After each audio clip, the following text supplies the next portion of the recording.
அண்மை செய்தியை பார்த்து வருகிறோம். கரூர் பிரச்சார கூட்ட நெரிசலில் 41 பேர் உயிரிழந்த வழக்கில் தாவேக தலைவர் விஜயிடம் 2ஆம் கட்ட விசாரணை நிறைவடைந்திருக்கிறது. கரூர் பிரச்சார கூட்ட நெரிசலில் 41 பேர் உயிரிழந்த வழக்கில் தாவேக தலைவர் விஜயிடம் 2ஆம் கட்ட விசாரணை நிறைவடைந்திருக்கிறது. விவரங்களுடன் செய்தியாளர் நிரஞ்சன் இணைப்பில் இருக்கிறார். வணக்கம் நிரஞ்சன், விவரங்கள். தலைநகர் டெல்லியில் உள்ள சிபிஐ தலைமை அலுவலகத்தில் விஜய் அவர்களிடம் கரூர் துயர சம்பவம் சம்பந்தமாக சிபிஐ அதிகாரிகள் 2ஆம் நாள் விசாரணையை காலை 10:30 மணி தொடங்கி தொடர்ச்சியாக 6 மணி நேரம் விசாரணை என்பதை நடத்தியிருந்த நிலையில் தற்பொழுது இந்த விசாரணை என்பது நிறைவடைந்திருக்கிறது என்பதுதான் மிக முக்கியமான ஒரு தகவலாக நமக்கு கிடைத்திருக்கின்றது.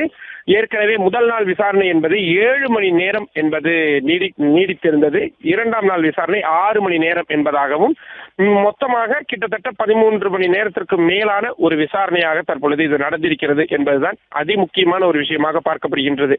மற்றொரு தகவல் நமக்கு கிடைக்கக்கூடிய பிரத்யேக தகவல், விஜய் அவர்களுடன் இந்த 2ஆம் நாள் விசாரணையுடன் அவருடனான விசாரணை நிறைவடைந்து விட்டது என்பதாகவும் சொல்லப்பட்டிருக்கின்றது.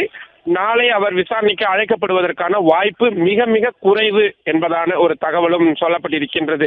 சரியாக மாலை 5 மணிக்கு தாவேகாவுடைய மூத்த நிர்வாகியான நிர்மல்குமார் டெல்லி சிபிஐ அலுவலகத்தில் வைத்து பத்திரிகையாளர்களை சந்திக்கவும் அவர் திட்டமிட்டிருக்கிறார்.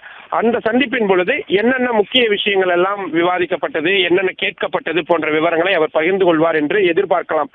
பிளே ஸ்டோர் மற்றும் ஆப் ஸ்டோரில் இருந்து பாலிமர் செயலியை QR கோடு மூலம் பதிவிறக்கம் செய்யுங்கள். செய்திகளை உடனுக்குடன் பெறுங்கள்.